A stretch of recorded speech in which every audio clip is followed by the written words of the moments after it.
So, a question I've been asking myself is when to hire a property manager. Right now, I have 10 units, and I have some tenants I never hear from, and some tenants that you hear from on a monthly basis, bi-weekly basis, depending on what the situation is, where it's located, and what type of repairs the place needed to begin with, etc., etc.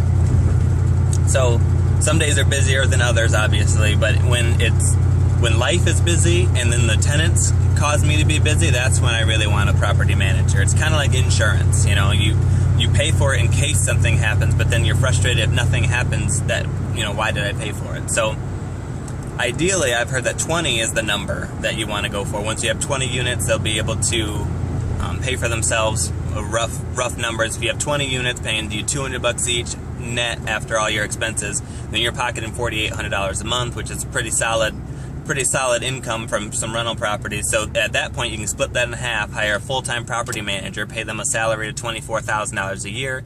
You make $24,000 a year without having to do anything, and then you can roll over all that time that you built up by not having to manage them into buying more, funding more, and moving on.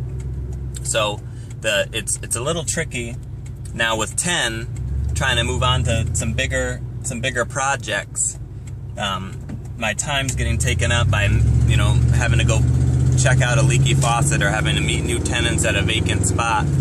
And I would much rather be researching my next big project rather than focusing on the ones that I have. So I'm still not quite ready yet to pull the trigger on a property manager, although I have one picked out that I want. We've already talked numbers, and they're going to make a lot of sense.